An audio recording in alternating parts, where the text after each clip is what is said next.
History Secrets.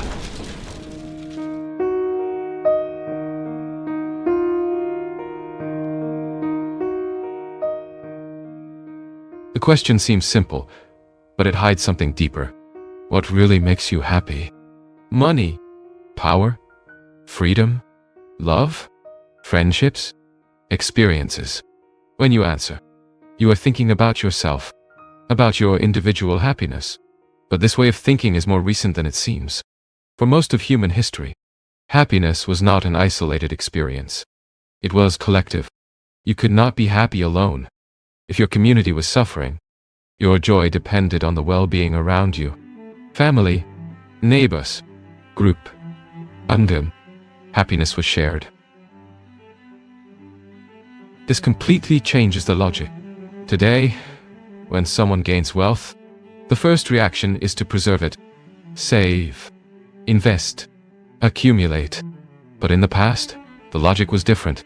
When someone prospered, the first impulse was to distribute, celebrate with everyone, turn wealth into connection. And this was not an exception. It was the rule.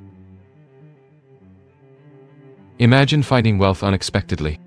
Today, you would think about protecting it, securing the future, planning.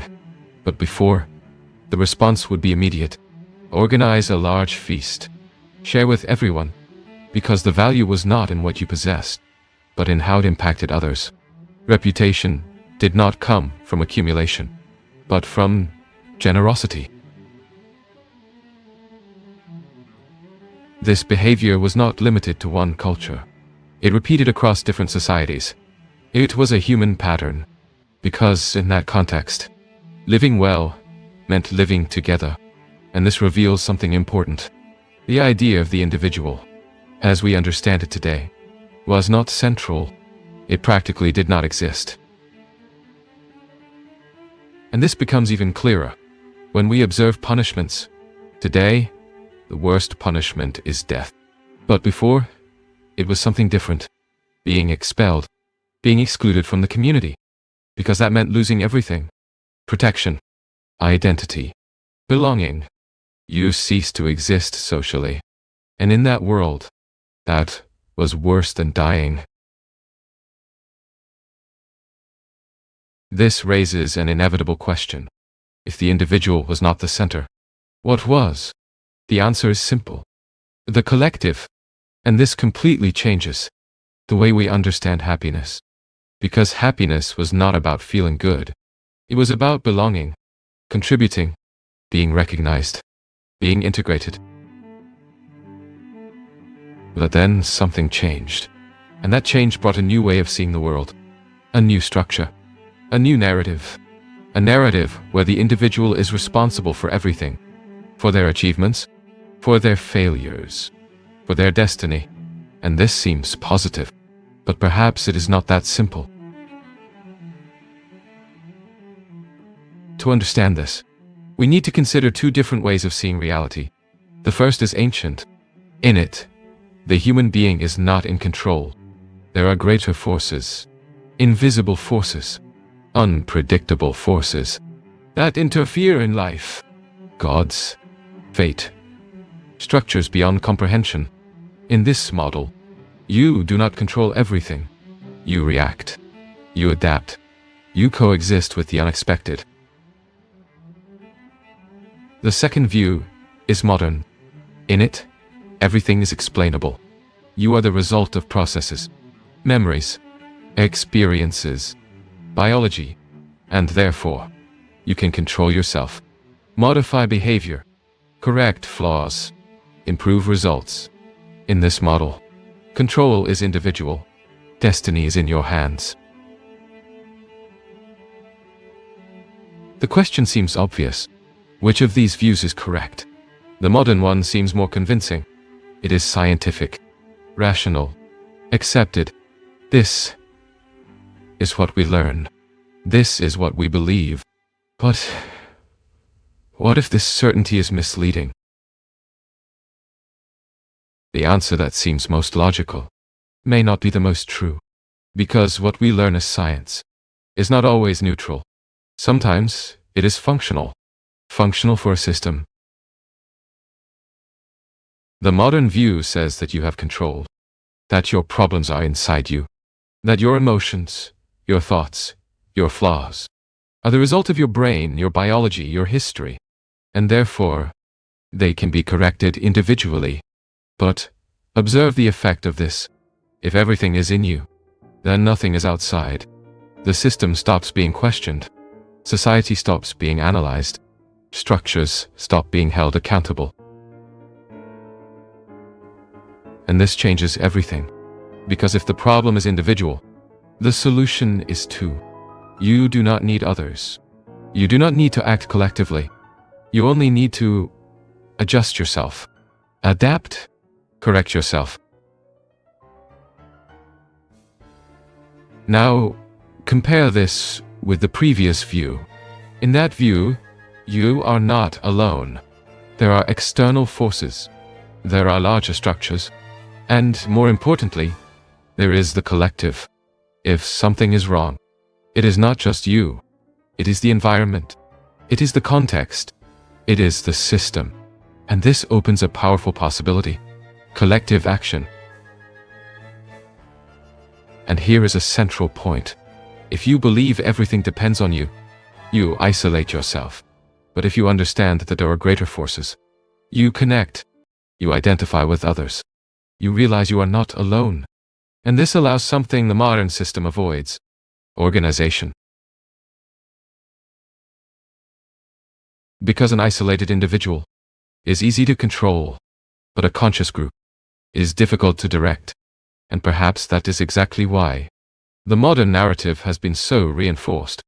The idea of total individual responsibility does not just explain the world, it limits how you react to it. Now think about current behavior. If someone is sad, what is the guidance? Seek professional help. Seek a specialist. Seek an authority. And this seems correct. But observe the consequence. You transfer responsibility. You become dependent. You start to believe that you cannot deal with it on your own.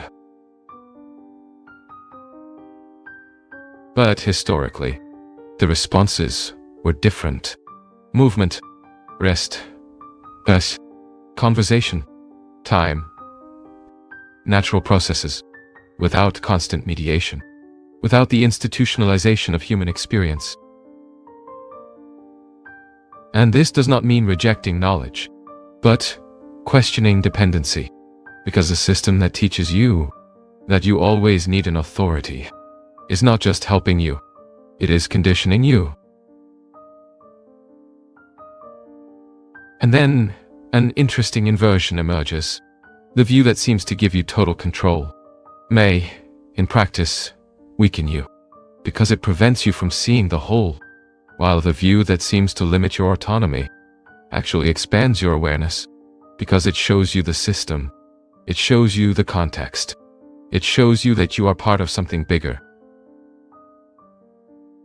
And this completely changes the game, because when you understand the context, you stop being merely reactive. You become strategic. Now, an inevitable question arises. If this shift in perspective is not neutral, who benefits from it? Why replace a collective view of the world with an individual one? The answer lies in the practical effect. When you believe you control everything, you work more.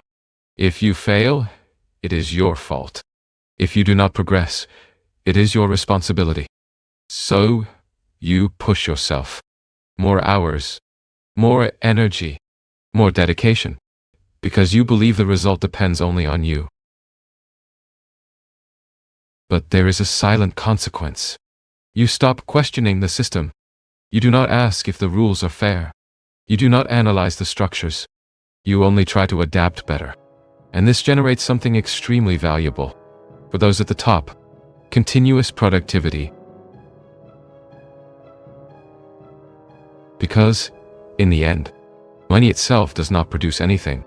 The real value lies in human work, in applied energy, in invested time, in accumulated effort. And to extract this value, It is necessary to keep people in motion, always seeking, always try, always correcting themselves. Now observe another effect of this logic. If everything depends on you, then you are alone. If you suffer, it is an individual problem. If you fail, it is a personal failure. And this prevents something fundamental: identification with others. Because, to act collectively, it is necessary to recognize a common problem. But if each person believes that their problem is exclusively theirs, there is no unity. There is no organization. There's no collective action. And without collective action, the system remains intact, even if it generates dissatisfaction, even if it produces suffering. Nothing changes, because each individual is busy, trying to fix themselves. And when that attempt fails, something predictable happens. People seek escape, distraction, entertainment, immediate relief, games, digital content, constant stimuli, anything that reduces the feeling of discomfort without solving the cause. And this is not accidental. It is functional, because it keeps the cycle active. Dissatisfaction, attempt to fix, failure, distraction, repetition. Now observe another critical point. Who defines what is true in the system? Authority, experts, institutions, recognized structures. And this creates a specific relationship. You learn to trust, not your own perception, but external validation. And this can be useful in some contexts, but it can also be dangerous, because it reduces your autonomy of judgment. You begin to depend on ready-made interpretations, on already structured explanations. And then an even deeper inversion emerges.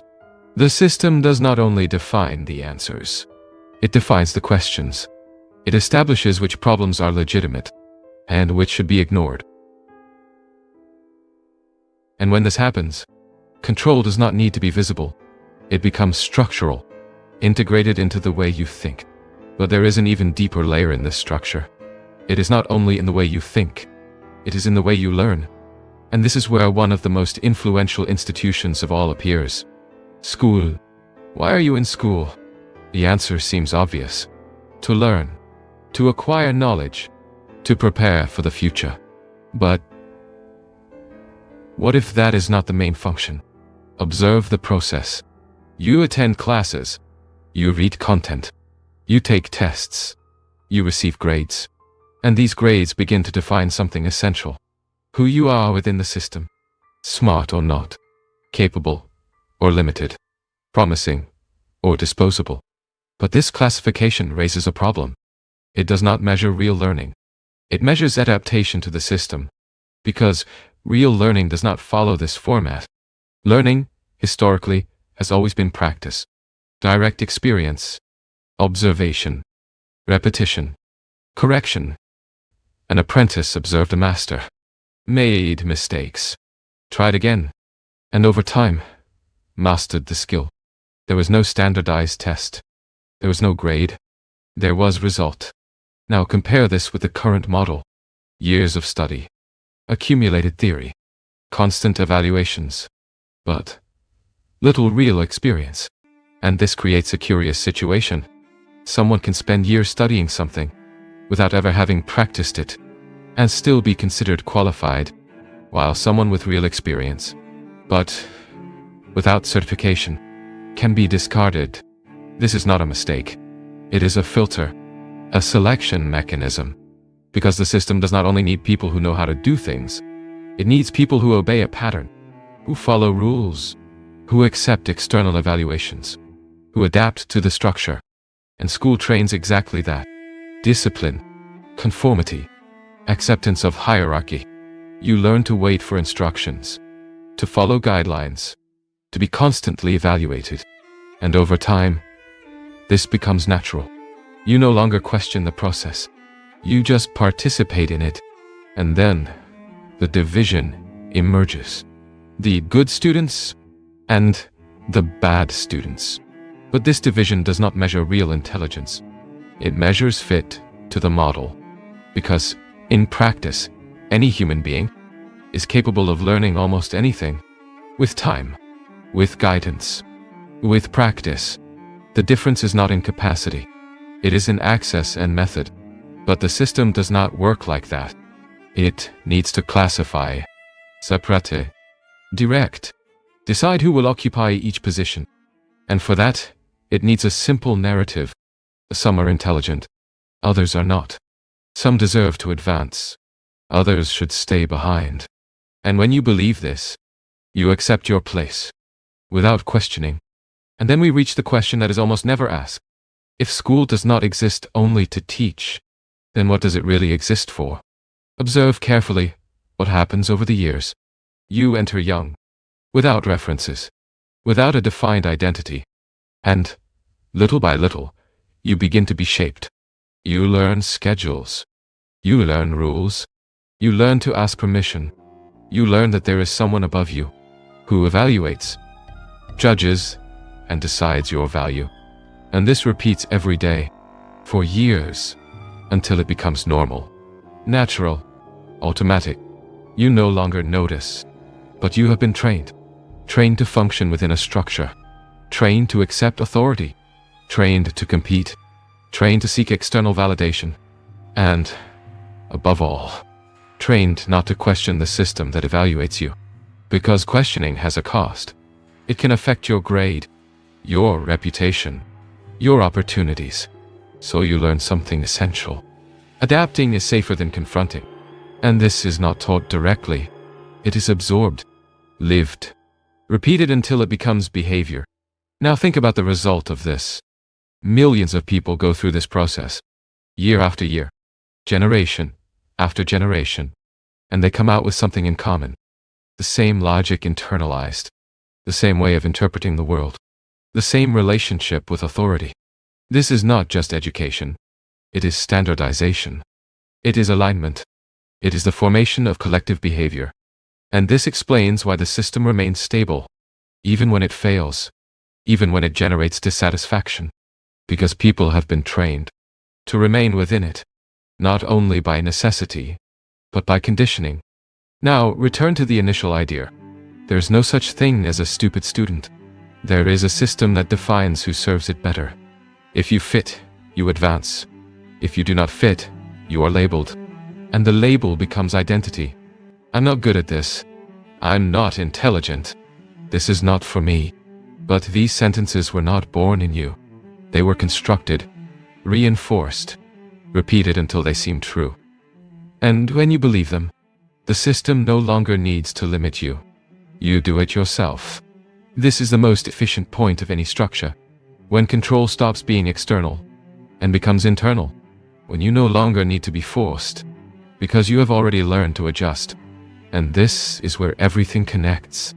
The idea of the isolated individual. Total responsibility for oneself. Dependence on external validation. Acceptance of hierarchies. All of this converges to the same result. Maintenance of the system. Not through direct imposition, but through continuous participation. And at this point, the final question emerges.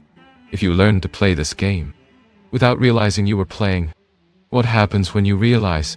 When you realize the game, something changes. Not in the system, but in you. Because the system is still there. The rules are still working. The structures remain. But the way you position yourself stops being automatic. You begin to see patterns. You begin to identify when you are being evaluated, when you are being directed, when you are just repeating something you learned. And this creates a small space, an interval, between stimulus and response. And it is in this interval that awareness is born. Before, you reacted. Now, you observe. Before, you accepted. Now you question. And this, by itself, already completely changes the dynamic. Because the system works best when you do not notice, when everything seems natural, when everything seems inevitable. But when you see it, it loses part of its invisible strength. Not because it stops existing, but because it stops being absolute. You begin to understand that labels are not definitive truths, that performance does not define capacity, that evaluation does not define intelligence, and that existing within a system does not mean being defined by a T. This does not make you free immediately, but it makes you less conditioned, less predictable. And that is already a form of autonomy, because, in the end, the greatest limitation is not external. It is the way you interpret what is possible. If you believe you cannot, you do not try. If you believe you are not capable, you withdraw. But if you begin to question these certainties, new possibilities emerge, and that changes trajectories. Not instantly, but progressively, consistently, silently. And perhaps this is the most important point. It is not about rejecting everything, nor about accepting everything, but about understanding. Understanding how you were shaped, understanding how you think, understanding why you react. Because, from that point on, you stop being just a result, and become a conscious participant, and that transforms any path. Throughout history, civilizations have risen, disappeared, and left clues scattered through time. Some of these clues have been discovered, others are still waiting to be revealed. And in the next documentary, we will explore one of these mysteries. This is Histoires Secrets. Subscribe and continue exploring history with us. Because some secrets of history are still waiting to be revealed.